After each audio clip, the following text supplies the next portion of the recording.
Hello everyone, welcome back to Snap's Let's Learn Academy.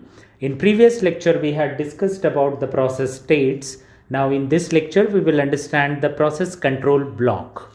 Now understand what is process control block. When each process enters into the computer and OS represent that process in the PCB. So therefore we say that each process is represented in operating system by PCB, process control block, which is also called task control block.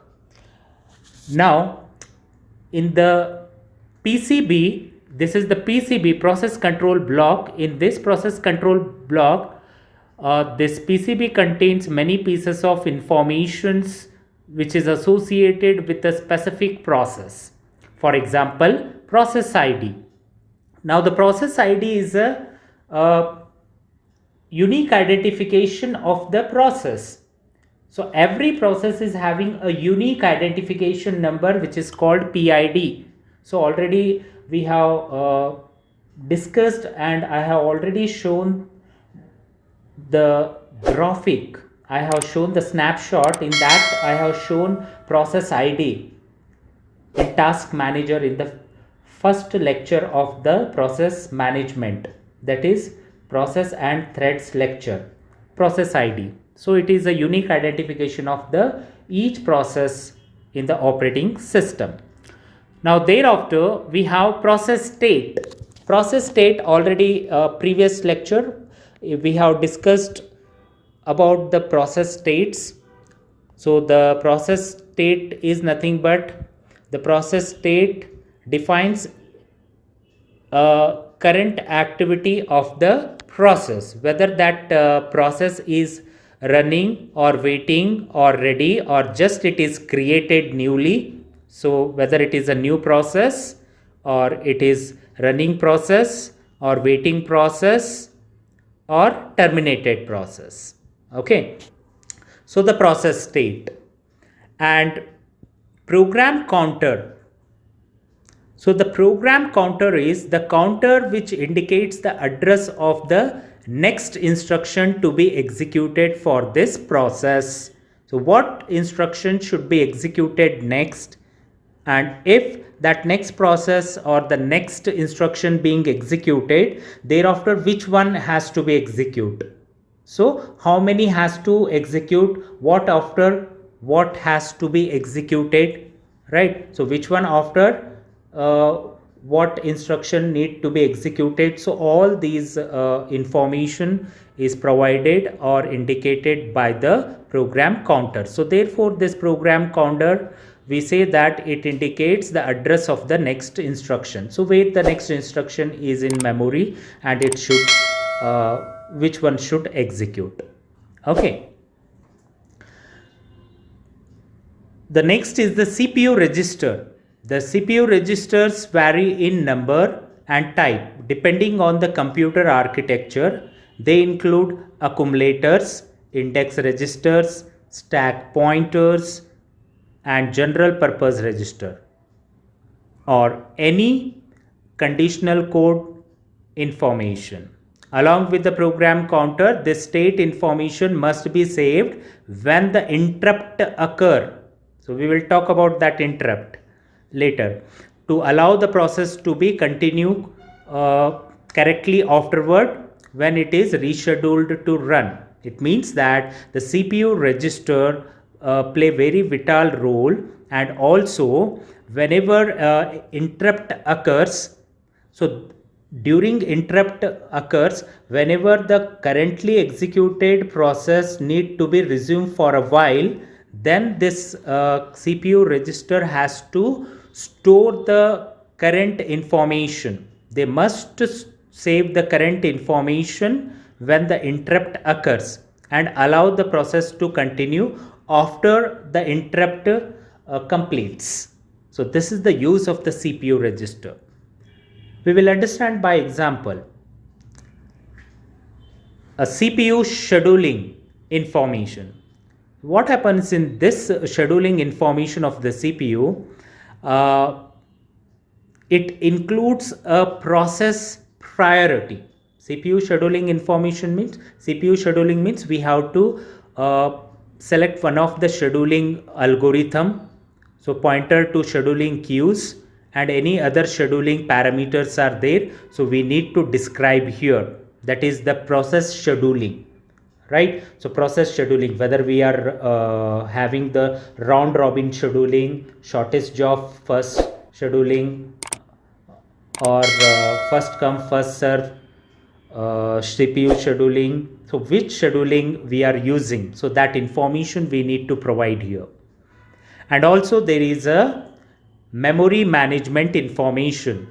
This information include a process priority.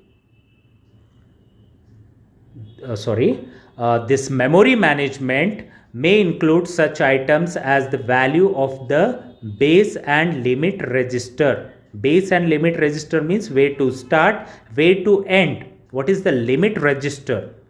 Right? The value of the base and the limit register and the page table or the segment table, depending on the memory system used by the operating system. The memory management information is stored in the memory management, so that this particular information which is associated with the PCB will manage the memory, and it allocates the needed memory to the process. The next one is the accounting information. So this piece of information for the PCB is needed because it will include the amount of CPU and real time used, and also time limits, account numbers, job or process numbers, and so on. So all the accounting information means all the PCB related information, process related informations, the job or process number, and the CPU and real time used for the time used by the process, which process is using how much time, the amount of CPU utilized by the processors, and what is the time limit, account numbers, etc. So all the details regarding the PCB is stored into the accounting information. The last one is the IO status information. It includes the list of IO device allocated to the process, and also it will give you the information regarding the list of open files. So IO status information means if the process is performing IO operation, so how much IO devices are allocated to which process, and how many list of open files are given for which process. So that information of IO status is provided by IO status information. So all these contain information which is associated with a specific process.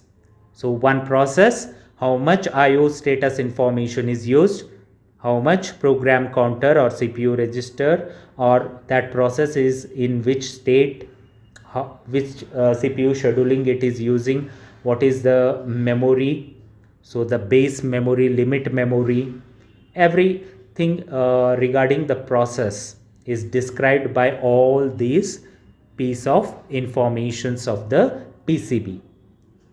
All right. So this is what I have explained so far. The process state, it might be new, ready, running, waiting, halted, and so on. The program counter indicates the address of the next instruction to be executed. Okay, so CPU register may vary in number, type, depending on the computer architecture. And CPU scheduling might be any one of the CPU scheduling we refer for the process. Memory management. So memory management will allocate the memory to the process, the base and limit register, and the page table and the segment table, depending on the memory system used by the operating system. So accounting information related to the amount of CPU, real time used, time limit, or time limit means if we are following the round robin means we will be having a time slices for each of the process. If multi-processing is there, multi-programming is there, so we can allocate n number of processes a slice of time to get execute in the CPU.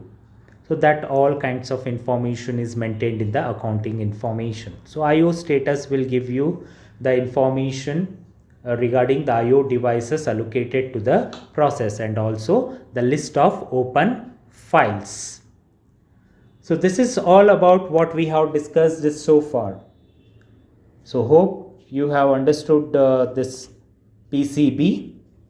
So in the next video we will discuss the next concept, that is the thread. So thank you for watching.